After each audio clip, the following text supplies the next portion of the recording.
हम सभी लोग हिंदी विषय के बारे में थोड़ी सी चर्चा करेंगे। आज हिंदी की ये हमारी फर्स्ट क्लास है, तो आज हम सभी लोग हिंदी के बारे में चर्चा करेंगे। हिंदी में सबसे पहले हम किस बारे में चर्चा करेंगे? तो सबसे पहले हम चर्चा करेंगे सामान्य हिंदी के बारे में। किसके बारे में चर्चा करेंगे?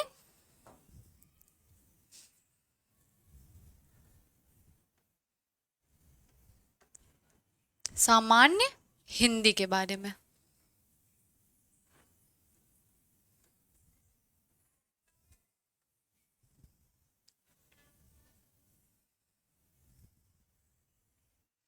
सामान्य हिंदी में सबसे पहले हम चर्चा करेंगे भाषा के बारे में। भाषा क्या है? सबसे पहले सामान्य हिंदी में हम किसकी चर्चा करेंगे? भाषा के बारे में। जो कुछ भी हम बोलते हैं, जो भी हम अपने विचार दूसरों के सामने प्रस्तुत करते हैं, अपने विचारों को रिप्रेजेंट करते हैं, वही भाषा होती है। तो सामान्य हिंदी में सबसे पहले हम चर्चा करते हैं भाषा के बारे में। सबसे पहले हम ये जानेंगे कि भाषा क्या है। भाषा जो शब्द होता है वो भास धातु से मिलकर बना है। प्रीवियस ईयर में आपने क्वेश्चन देखे होंगे कि ये पूछा जाता है कि भाषा जो शब्द है वो संस्कृत के किस धातु से मिलकर बना है। तो जो भाषा शब्द होता है वो संस्कृत के भास धातु से मिलकर बना है। अब हम क्या जानेंगे कि अगर ये भाषा शब्द है ये भास धातु से मिलकर बना है तो भास शब्द का क्या अर्थ होता है? तो भाष शब्द का अर्थ होता है बोलना।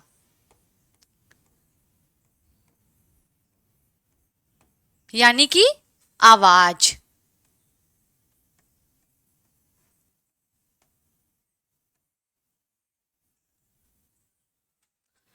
हमारे मन में जो भी विचार आते हैं, हम अपने विचारों का आदान प्रदान दूसरों के समक्ष करते हैं, वही तो भाषा है। यानी कि हम अपने मन के विचारों को, अपने विचारों को दूसरे के सामने प्रस्तुत करते हैं, वही भाषा है। भाषा जो होता है वो बोलने का एक ढंग होता है। भाषा बोलने का ढंग होता है, बोलने का एक तरीका होता है जिससे हम अपने मन के विचारों को दूसरे के सामने प्रस्तुत कर सके। तो भाषा क्या है? विचारों का आदान प्रदान ही भाषा है। अपने मन के विचारों को दूसरे के सामने प्रस्तुत करना ही भाषा है। और भाषा संस्कृत भाषा के मूल जो शब्द है भास धातु से मिलकर बना है, जिसका अर्थ होता है बोलना या आवाज। ठीक, हम अपने मुंह से जो भी उच्चारित करते हैं वही भाषा है।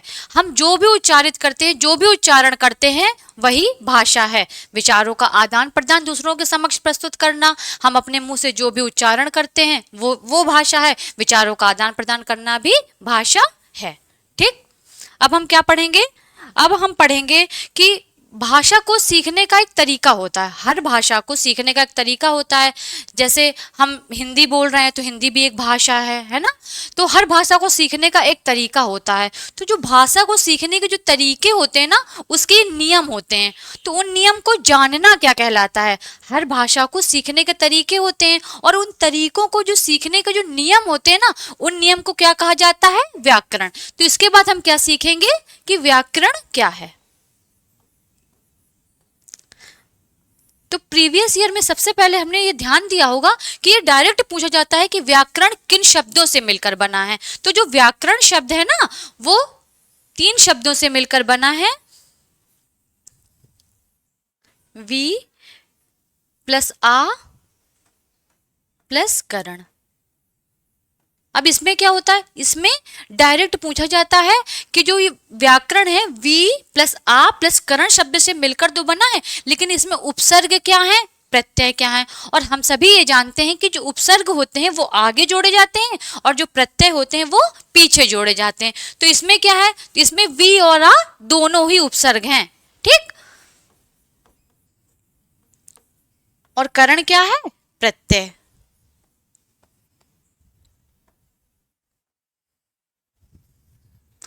तो बहुत ही छोटे शब्दों में हम ये कह सकते हैं कि किसी भी भाषा को भली भांति समझना भाषा वो व्याकरण है। किसी भी भाषा को भली भांति समझना ही व्याकरण है। अब हम व्याकरण में क्या पढ़ेंगे? अब क्या पूछा जाता है? तो व्याकरण में अब हम पढ़ेंगे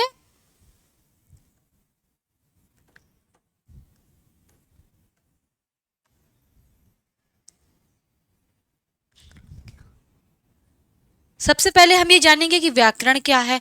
व्याकरण को कितने भागों में बांटा जाता है, डायरेक्ट पूछा जाता है।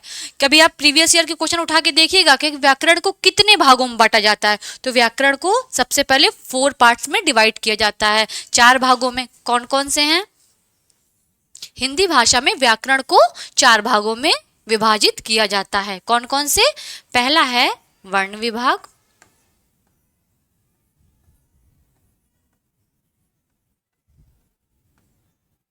दूसरा क्या है? शब्द विभाग,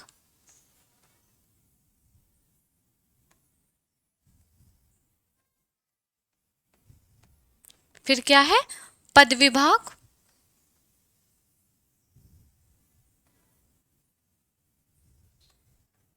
और लास्ट वाला क्या है? वाक्य विभाग।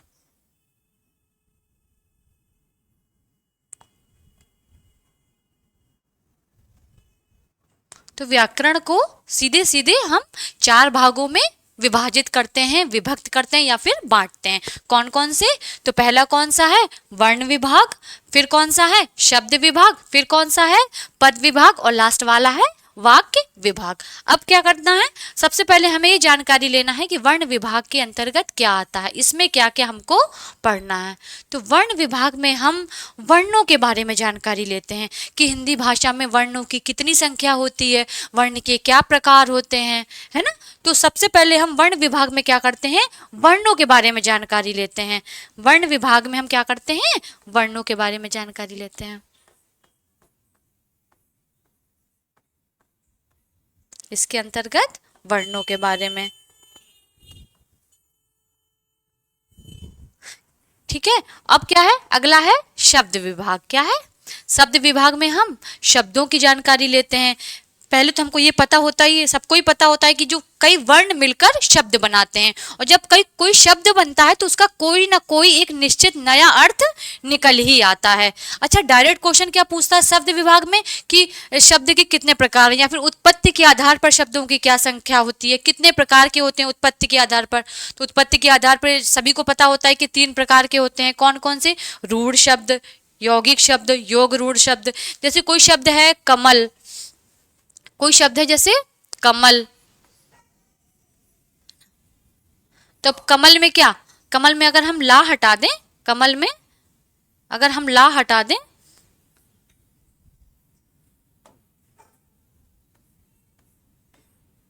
कमल में अगर हम ला हटा दें तो देखो नया शब्द बन गया ना, कम। तो कम का भी कुछ ना कुछ एक निश्चित अर्थ होता है, ला हटाने से पूरा अर्थ चेंज हो गया। तो वो हम पढ़ेंगे रूढ़ शब्द में, यौगिक शब्द में, योग रूढ़ में शब्द में, है ना। ठीक है। उसके बाद क्या आता है? पद विभाग। अब पद विभाग में हमको क्या पढ़ना है? तो पद विभाग में हम क्या पढ़ेंगे? जैसे संज्ञा पद क्या होते हैं, है ना, सर्वनाम पद क्या होते हैं, विशेषण पद क्या होते हैं, क्रियापद क्या होते हैं, है ना। तो इसमें क्या क्या पढ़ेंगे हम? शब्द विभाग में क्या? शब्दों के बारे में,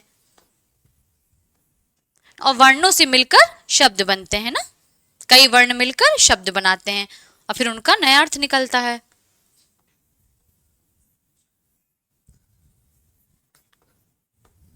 और पद में हमने क्या बताया? पद विभाग में जैसे संज्ञा पद,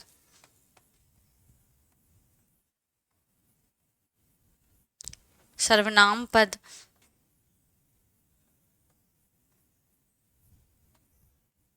विशेषण पद, है ना, और क्रियापद। इसी तरह अब संज्ञा पद में जैसे हमने ले लिया गाय, है ना, तो संज्ञा पद हो गया। सर्वनाम में ले लो अपना, है ना, तुम्हारा, तो ये सर्वनाम पद हो गए।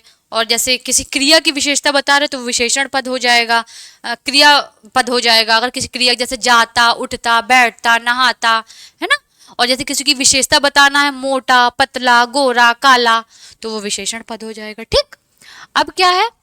अब हमारा चौथा क्या है? लास्ट वाला वाक्य विभाग। तो हमने सबसे पहले क्या सीखा कि वर्ण से शब्द बन रहे हैं, वर्ण से मिलकर शब्द बन रहे हैं। फिर शब्द से हमने पद विभाग निश्चित कर लिया, वर्ण से शब्द विभाग बनाया, फिर शब्द विभाग से पद विभाग निश्चित कर लिया। तो पद विभाग से अब मिलकर क्या बनेंगे? वाक्य की रचना होगी। ठीक। तो पद विभाग मिलाकर क्या करेंगे? वाक्य विभाग की रचना करेंगे। ठीक। जैसे जैसे हम बढ़ते जाएंगे वैसे वैसे इनका वर्णन पढ़ते जाएंगे। ठीक,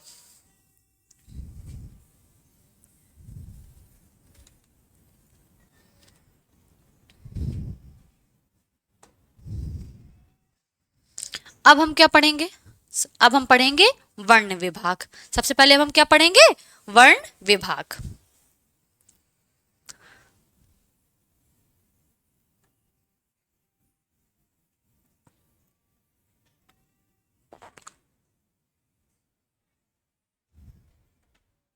क्या पढ़ेंगे वर्ण विभाग में हम लोग? सबसे पहले क्या पढ़ेंगे वर्ण विभाग में? वर्णमाला। क्या होता है वर्णमाला? वर्णों के क्रमबद्ध सुव्यवस्थित रूप को, सुव्यवस्थित रूप को वर्णमाला कहते हैं। वर्णों के क्रमबद्ध सुव्यवस्थित रूप को वर्णमाला कहते हैं। अच्छा, ये कहते हैं कि वर्णों के समूह को तो नहीं, वर्णों के केवल समूह को नहीं, क्रमबद्ध सुव्यवस्थित समूह को वर्णमाला कहते हैं। समूह तो कोई भी कहीं भी उठ जाएगा ना, कोई भी व्यंजन कोई भी स्वर ले लो, तो नहीं, ऐसा नहीं होता। क्रमबद्ध सुव्यवस्थित सिस्टमैटिक तरीके से चलना चाहिए। तो वर्णों के क्रमबद्ध सुव्यवस्थित समूह को वर्णमाला कहते हैं। अच्छा, आपने कभी सुना होगा कि वर्ण के साथ साथ लिपि चिन्ह का प्रयोग भी किया जाता है। कि वर्ण क्या है, लिपि चिन्ह क्या है, ध्वनि क्या है, क्या ये तीनों एक ही चीजें हैं? तो हम अभी क्या सीखेंगे इसके बाद? अब हम सीख रहे हैं कि क्या वर्ण, लिपि चिन्ह और ध्वनि एक ही चीजें हैं या फिर अलग अलग चीजें हैं? क्या क्या? पहले तो वर्णों के, वर्णमाला क्या है? वर्णों के क्रमबद्ध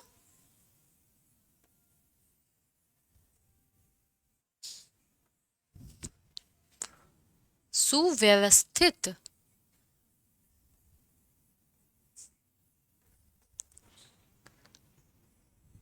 समूह को। ठीक,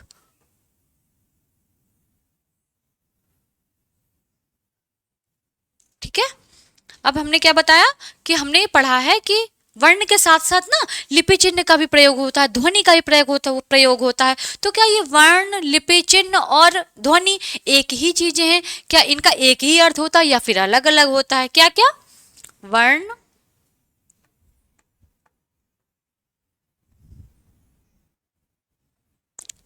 लिपि चिन्ह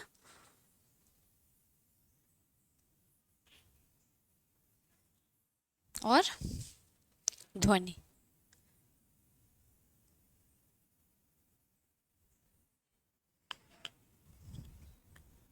सबसे पहले हम क्या जानेंगे कि ध्वनि क्या है।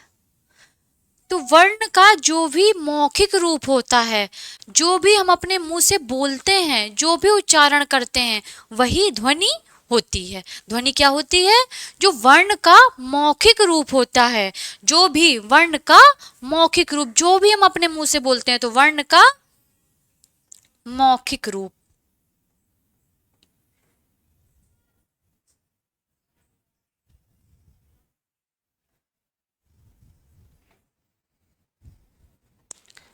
जो भी हम मुंह से उच्चारण करते हैं, जो भी हम मौखिक ध्वनि बोलते हैं, जो भी मौखिक बोलते हैं, वही क्या है? ध्वनि है।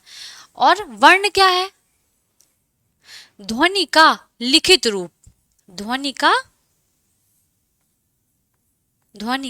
लिखित रूप। अब समझ में आया अंतर? थोड़ा दोनों में है वही चीज, लेकिन अंतर क्या है? जो लिखित रूप होता है, लिखित रूप वो वर्ण होता है, और जो मौखिक रूप होता है वो ध्वनि होती है। ठीक, मौखिक रूप है ना। जो भी हम अपने मुंह से बोलेंगे तो ध्वनि है, और जो लिखेंगे तो वो वर्ण है। ठीक है, जैसे हमने लिखा ना, जैसे हमने लिख दिया कोई वर्ण, जैसे अ,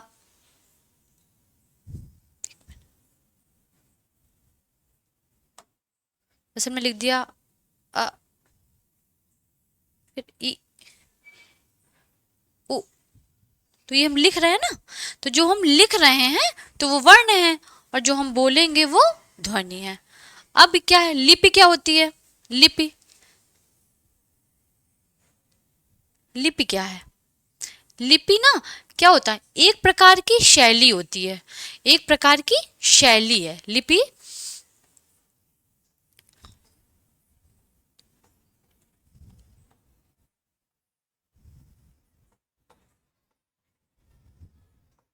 जैसे इंग्लिश में सबने पढ़ा होगा कैपिटल और स्मॉल लेटर जो होते हैं ना, कैपिटल और स्मॉल लेटर, तो उसमें ए को हम लोग ऐसे लिखते हैं ना, एक ऐसे भी लिखते हैं और ऐसे भी लिखते हैं, और बी को ऐसे भी लिखते हैं और ऐसे भी लिखते हैं, है ना। तो ये शैली है ना। जैसे अंग्रेजी हमारी किस लिपि में है, तो वो रोमन लिपि में है। हमारी जो हिंदी भाषा है वो किस लिपि में है, तो वो देवनागरी लिपि में। ऐसे पंजाबी भाषा किस लिपि में है, तो वो गुरुमुखी लिपि में है ना। तो जो लिपि क्या होती है कि एक प्रकार की शैली होती है। और देखो हमने जैसे अ, इ, उ ये लिखा ना ये वर्ण, तो ये कोई आकृति है ना, ये कोई आकृति है, ऐसे बना है। तो ये जो आकृति है इन्हीं को चिन्ह कहते हैं, तो इन्हीं को मिलाकर लिपि चिन्ह कह दिया जाता है। ठीक, तो लिपि क्या होती है, एक प्रकार की शैली होती है ना। तो वो अंग्रेजी में भी होती है, पंजाबी में भी होती है ना। जैसे हमारी जो पंजाबी भाषा है वो गुरुमुखी लिपि में, अंग्रेजी जो है वो रोमन लिपि में है, और जो हमारी हिंदी भाषा है वो देवनागरी लिपि में है। ठीक,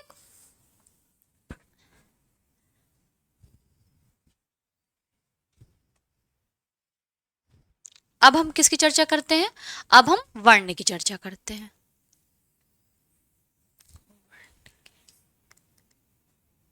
हिंदी भाषा में वर्णों की संख्या कितनी होती है, तो टोटल होते हैं 52। हिंदी भाषा में वर्णों की संख्या होती है 52। अब वर्ण कितने प्रकार के होते हैं, तो वर्ण दो प्रकार के होते हैं। कौन कौन से, स्वर, ये तो सभी को पता है, स्वर, व्यंजन।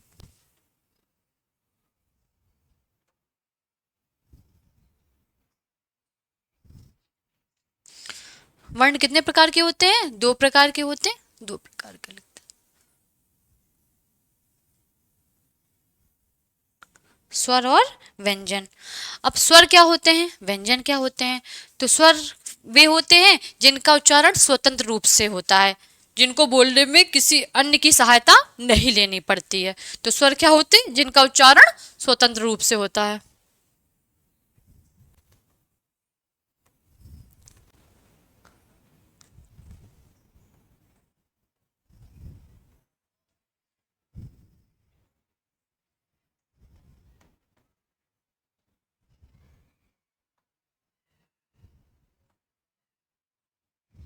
और व्यंजन क्या होते हैं, जिनके उच्चारण में हमें स्वर की सहायता लेनी पड़ती है।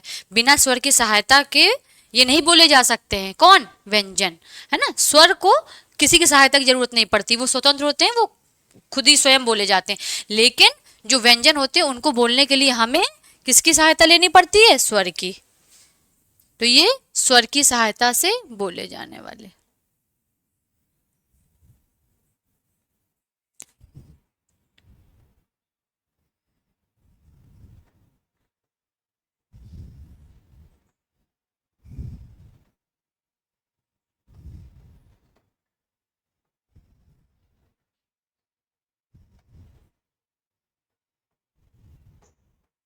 ठीक है, अब स्वर में जैसे कौन कौन से आते हैं, जैसे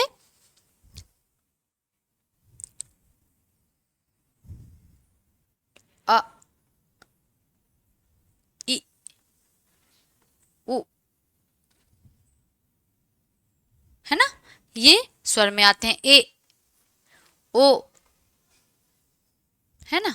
और व्यंजन में कौन से आते हैं, जैसे क, है ना, ख,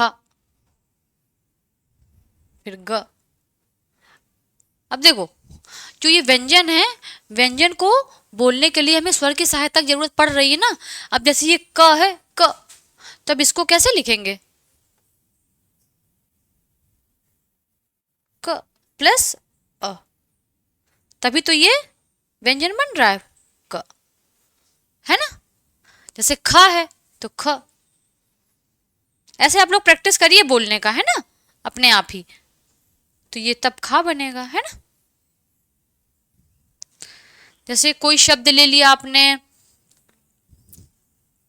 देखिए पहले व्यंजन में देखिए ये ख और अ जब मिले तब ये खा बना। तो ये किसका निर्माण किया, व्यंजन और स्वर मिलकर किसका निर्माण कर रहे हैं, अक्षर का। व्यंजन और स्वर मिलकर अक्षर का निर्माण कर रहे हैं ना।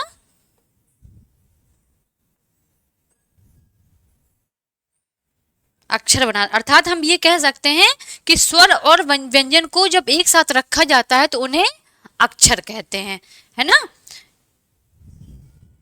मतलब कि वह व्यंजन जिसका उच्चारण संभव है वही अक्षर है, वह व्यंजन जिसका उच्चारण संभव है वही अक्षर है।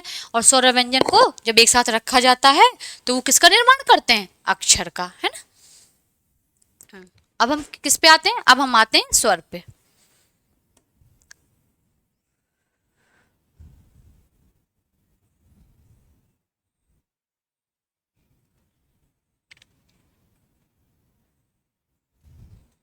स्वर, स्वर कितनी संख्या होती है स्वरों की, तो 11+2 कितनी होती है, 11 और +2। ठीक, अब 11 में कौन कौन से आते हैं, अ, फिर ई, नहीं आ, फिर ई,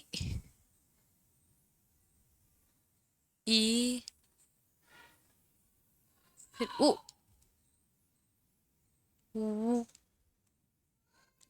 फिर ऋषि ना, फिर ए, फिर ए,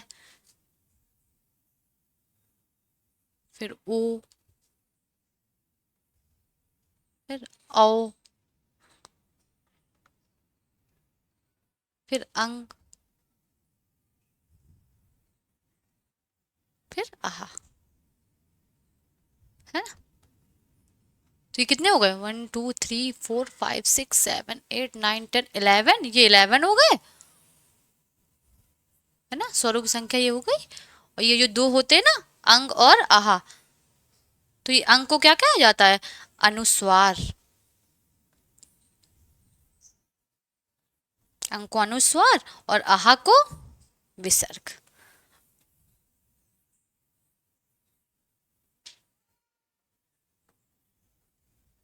और जब दोनों को सामूहिक रूप से अगर बोला जाएगा ना, तो दोनों को सामूहिक रूप से कहा जाता है अयोग वाह। पूछा जाता है डायरेक्ट कि अयोग वाह कितने होते हैं ना, तो दो, कौन कौन से, अंग और आहा। तो सामूहिक रूप से इन्हें क्या कहा जाएगा, अयोग वाह।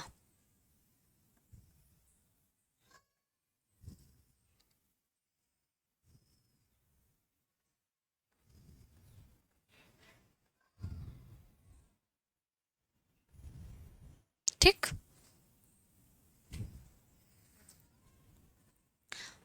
अच्छा जैसे व्यंजन जो पढ़ा है ना अभी, व्यंजन, व्यंजन कौन से होते हैं,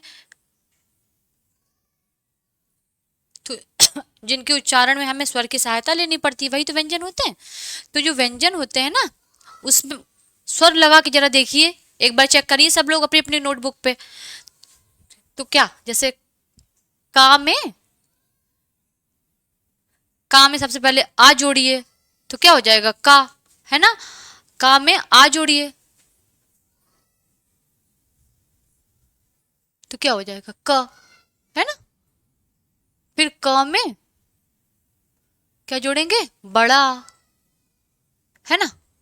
तो ऐसे का, फिर का में छोटी ई जोड़ेंगे तो क्या हो जाएगा की, फिर का में बड़ी ई जोड़ेंगे तो कु, सॉरी, छोटी ई जोड़ेंगे तो की, बड़ी ई जोड़ेंगे तो की, फिर छोटा ऊ जोड़ेंगे तो कु, फिर बड़ा ऊ जोड़ेंगे तो कु, ऐसे जुड़ते चले जाते हैं। ठीक है, इस तरह आप लोग खा, ग, घ ऐसे बनाइएगा। ठीक,